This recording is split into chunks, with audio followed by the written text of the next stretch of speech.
లయకారుడైన శివుడు అనగానే నందీశ్వరుడు గుర్తుకు వస్తాడు. ప్రతి శివాలయంలో శివలింగానికి ఎదురుగా నందీశ్వరుడు ఉంటాడు. శివగణాల్లో నందీశ్వరుడు శివునికి అత్యంత ఇష్టమైన భక్తుడిగా పరిగణిస్తారు. శివుడు ఎక్కడ ఉంటే అక్కడ ఆయన వాహనమైన నందీశ్వరుడు కూడా ఉంటాడు. అంతేకాదు, భక్తులకు ఏదైనా కోరిక ఉంటే ఆ కోరికను నందీశ్వరుడి చెవిలో చెబితే అది శివుడికి చేరుతుందని భక్తుల నమ్మకం. అసలు నందీశ్వరుడు ఎవరు? ప్రమద గణములకు నాయకుడు నందీశ్వరుడు. శివుని నివాసమైన కైలాసానికి ద్వారపాలకుడు కూడా నందీశ్వరుడే. శివుని వాహనంగానే కాకుండా ఆయనకు అత్యంత ప్రీతిపాత్రుడైన భక్తుడు కూడా నందీశ్వరుడే. నందీశ్వరుడిని శక్తికి, కృషికి చిహ్నంగా భావిస్తారు. నందీశ్వరుడు ఎవరి కొడుకు అంటే గనక పురాణాల ప్రకారం పురాతన కాలంలో శిలాదుడు అనే మహర్షి ఉండేవాడు. అతనికి పిల్లలు లేరని తనలో తానే బాధపడుతూ ఉండేవాడు. శిలాదుడు శివుడిని గూర్చి ఘోరమైన, కఠోరమైన తపస్సు చేశాడు. శివుడు అతని తపస్సుకు మెచ్చి ఏం వరం కావాలో కోరుకో అన్నాడు. వరంగా నీలాంటి కొడుకు, అయోనిజుడు, పరమ భక్తుడైన కొడుకు నాకు వరంగా కావాలి అని అడిగాడు శిలాదుడు.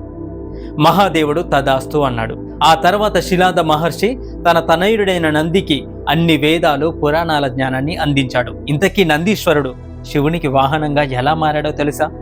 ఒకసారి ఇద్దరు మునులు శిలాద మహర్షి ఆశ్రమానికి వచ్చారు. తండ్రి ఆదేశం ప్రకారం నందీశ్వరుడు ఆ మునులకు అనేక సేవలు చేశాడు. అప్పుడు తన కుమారుడిని దీర్ఘాయువుగా ఉండమని, ఆశీర్వాదం ఇవ్వాలని ఆ మునులను శిలాదుడు కోరాడు. అయితే ఆ ఇద్దరు మునులు అలా దీవించడానికి నిరాకరించారు. ఎందుకంటే నందీశ్వరుడు అల్పాయుష్కుడని చెప్పారు. శిలాద మహర్షి తన కొడుకు నందీశ్వరుడు అల్పాయుష్కుడని తెలిసి ఎంతో బాధపడ్డాడు.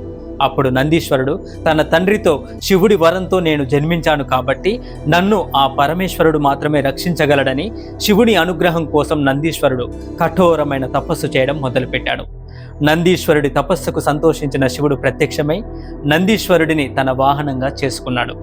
నందీశ్వరుడు ప్రపంచవ్యాప్తంగా ఉన్న ప్రతి శివాలయాల్లో శివుడికి ఎదురుగా ఉంటాడు. నంది ఉండే ఈ భంగిమ శివుని పట్ల అతనికి ఉన్న అచంచలమైన శక్తి, భక్తికి చిహ్నంగా చెప్పుకోవచ్చు.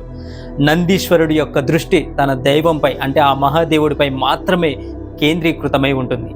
నందీశ్వరుడి చెవిలో కోరికలు ఎందుకు చెప్తారంటే సనాతన ధర్మం ప్రకారం శివుడు తరచుగా తపస్సులోనే ఉంటాడు.